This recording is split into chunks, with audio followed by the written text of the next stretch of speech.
Hi friends, mga ka-stroke, good afternoon. Welcome sa aking channel. So, ngayong araw na to, wala naman po akong exercise na ipapakita sa inyo. Siguro, kaya ako nag-vlog kasi real talk na lang to guys. Paano ba natin matatanggal talaga ang takot? Kasi naintindihan ko yung ibang tao, mga ka-stroke natin.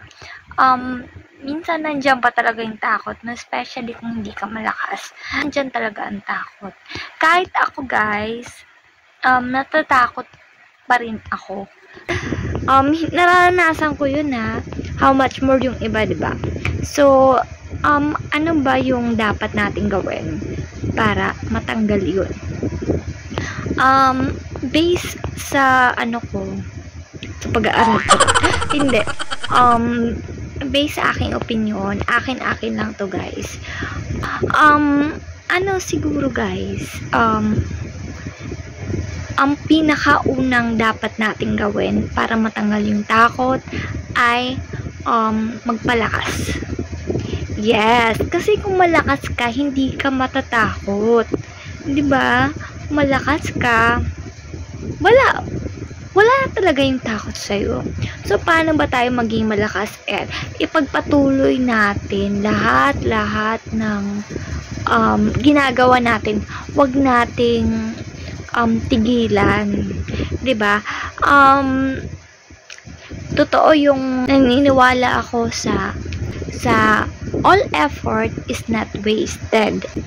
Tayong lahat, pag nag-effort tayo, nagtsatsaga tayo, hindi ibig sabihin na walang mangyayari. Lahat po, it takes time lang kung kailan mangyayari yun. So, dapat hindi tayo tumigil. Dire-diretso natin. Magpalakas tayo, mag-exercise tayo, para sa paa, sa balance natin, lahat. Naintindihan ko yung iba, medyo mahina pa talaga. Kasi ako nga din mahina pa ako kahit nakikita niya ako na medyo okay na maglakad. May kahinaan din po ako. Yung balance ko ang kahinaan ko guys. So, doon tayo mahina. Kung saan naman ako mahina, doon ako nagpo-focus. Kaya, sa inyong lahat, kung saan kayo mahina, doon nyo i-focus. Doon kayo mag-focus para maging malakas kayo kung saan kayo mahina.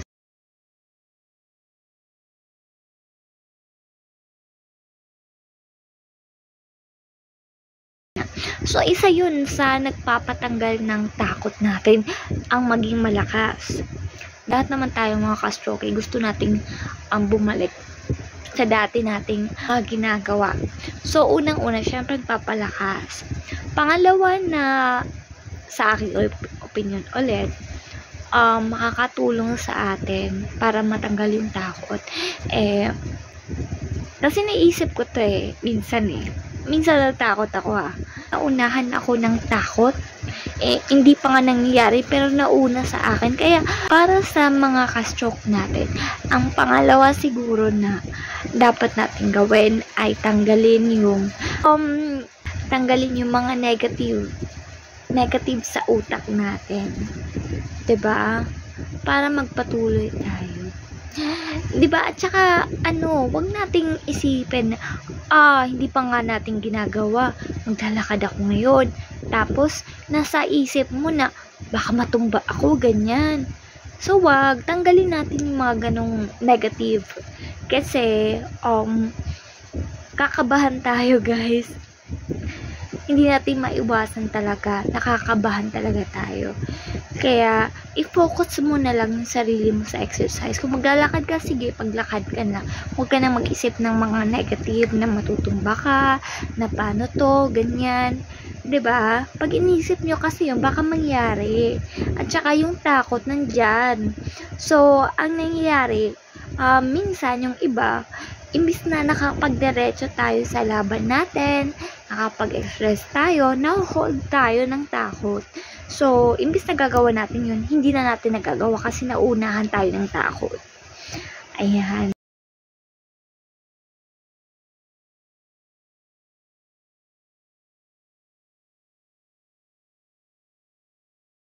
Pero bago po ako magtapos, gusto ko munang mag-shout out sa mga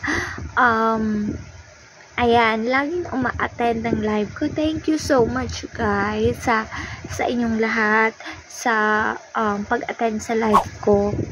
At syempre may nakakausap, nalilibang ako kahit papaano. At syempre gusto kong i-shoutout si Lolo Ramos, nagpapa-shoutout si Sir sa akin. At syempre si Elia daw. Shoutout po sa inyo, sa lahat ng gusto magpa-shoutout, sabihin nyo lang sa akin. At syempre guys, gusto kong sabihin sa inyo na lahat ng effort na ginagawa natin ay hindi nasasayang guys, hindi masasayang. So, tuloy-tuloy lang tayo guys, huwag tayong titigil kasi alam ko naman sa huli, kahit ngayon hirap tayo, hindi pa natin nakakamit yung gusto nating makamit, makakamit natin yan sa huli. Basta wag tiyaga lang tayo ng sobra, mag-effort tayo kasi sa sakit natin kailangan ng todo effort. Basta yun, so tuloy lang tayo guys at wag tayong susuko. Ayan, thank you so much sa lahat ng nakikinig sa akin ngayon. At sa lahat ng nanonood ng aking live, maraming salamat po. At syempre, sa lahat din nag-attend ng live ko, thank you so much guys.